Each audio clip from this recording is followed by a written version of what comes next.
авилгатай тэмцэх газраас үзүүлж байна. Сайн байна уу? Намайг Хасуун гэдэг. Сонин содон нэр байна гэж үү? Би одоохон тайлбарлаж өгье. Нийтийн албан тушаалтнууд болон миний нэрийг андахгүй сайн мэдэн дээ. Тэд нийтийн албанд шинээр болон албан тушаал өөрчлөгдөн томилогдох бүртээ хувийн ашиг сонирхлын урьдчилсан мэдүүлэг буюу намайг гаргадаг байхгүй юу?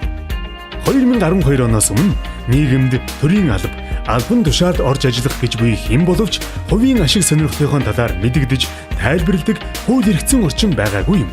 Тиймээс иргэд олон нийтийн дунд танил талаахарч томилгоо хийдэг, томилогдсон төрийн албан хаагчид хүнс сурталтай, хувийн эрх ашигын үүднээс аливаа асуудалд ханддаг, найзрахах танил талаа харах байдлаар төрийн үйл ажиллагааг явуулж, авилга, хeel хахуул авдаг гэсэн сөрөг ойлголттой байсан.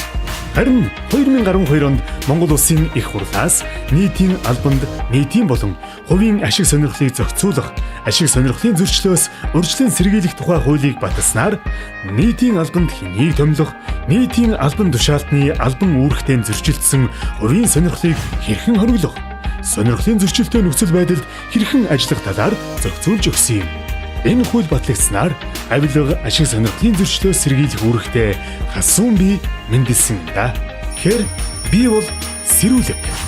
Хасуун миний үүрэг бол нийтийн албан тушаалтны албан үүрэгтэй зөрчилдсөн хувийн сонирхлыг хориглох, сонирхлын зөрчилтэй нөхцөл байдалд ажиллахаас урьдчилан сэргийлэх, ашиг сонирхлын зөрчилтэй этгээдээр тухайн албан үүргийг гүйцэтгүүлэхгүй байх, хувийн сонирхлын дагуу албаны бүрэн эрхээ ургуулan ашиглах, цаашлаад авилгын гэмт хэрэг төртгөөс урьдчилан сэргийлдэг байхгүй юу?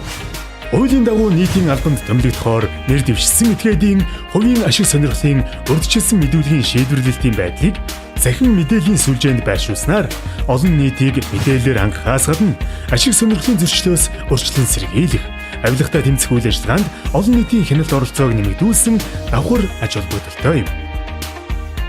Нийтийн албанд томилогдохоор нэр дэвшсэн этгээдийн гаргасан Хасуумыг авилгатай тэмцэх газрын хяналт шалгалт дүн шинжилгээний хилтэс шалгадаг.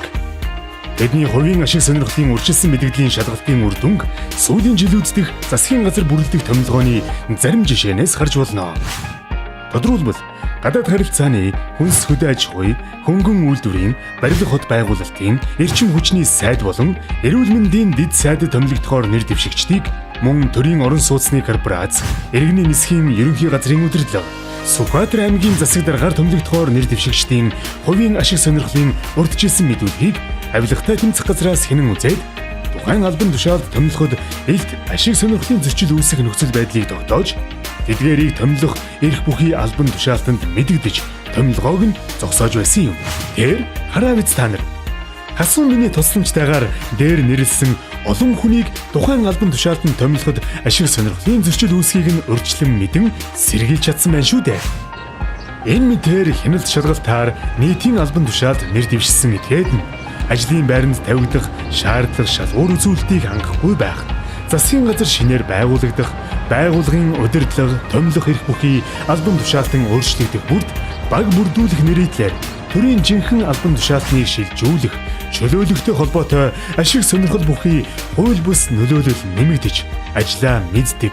Тухайн салбартаа үр бүтээлтэй ажилласан жирийн албан хаагчдын оронд нэг нутаг, нам, эсвэл танил талынхаа хүрээллээр ажлын байранд тавигдах шаардлага, шалгуур үзүүлэлтийг хангаагүй этгээдийг томилох хандлага цөөнгүй байгааг авилгатай тэмцэх газраас холбогдох байгууллагад тухай бүрэн зөвлөмж чиглэлийг бүргүүлэн ажиллаж байна. Намайг зөвхөн нийтийн албан тушаалтнууд мэддэг байсан. Харин одоо та бүхэн ч бас намайг, миний үүргийг сайн мэддэг боллоо. Авилгагүй нийгмийн төлөө хамтдаа